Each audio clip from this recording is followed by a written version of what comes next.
আজকে আমি আপনাদের সঙ্গে একটা খুবই ইম্পর্টেন্ট হাদিস শেয়ার করতে চলেছি। হাদিসটা ইনশাল্লাহ আমরা পুরো শুনবো, আর হাদিস থেকে যেই জিনিসগুলো রেজাল্টটা বার হচ্ছে সেটার উপরে আমরা একটুখানি চিন্তা ভাবনা করব। আনাস রাদিয়াল্লাহু আনহু থেকে বর্ণিত, তিনি বলেন, আল্লাহ রসুল সাল্লাল্লাহু আলাইহি ওয়াসাল্লামের দুনিয়া থেকে যাওয়ার পর আবু বকর ওমরকে বললেন রাদিয়াল্লাহু তাআলা আনহু আলাইহিস সালাম, চলো উম্মু আইমানের নিকট যাই।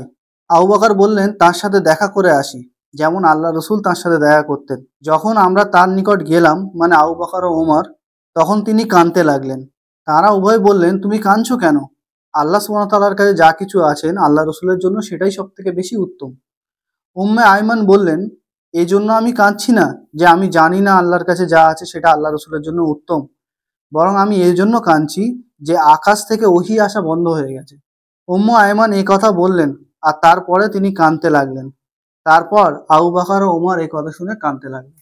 তো আল্লাহ রসুলের দুনিয়া থেকে যাওয়ার পরে যে কোনো মানুষ যদি সে বলে যে আমার কাছে ওহী আসছে বা গায়েবের জ্ঞান আসছে, তার মানে মনে রাখবে সে সেই দাজ্জাল যার কথা আল্লাহ রসুল বলে গেছেন যে আমার উম্মতের মধ্যে 30 জন দাজ্জালের আবির্ভাব হবে।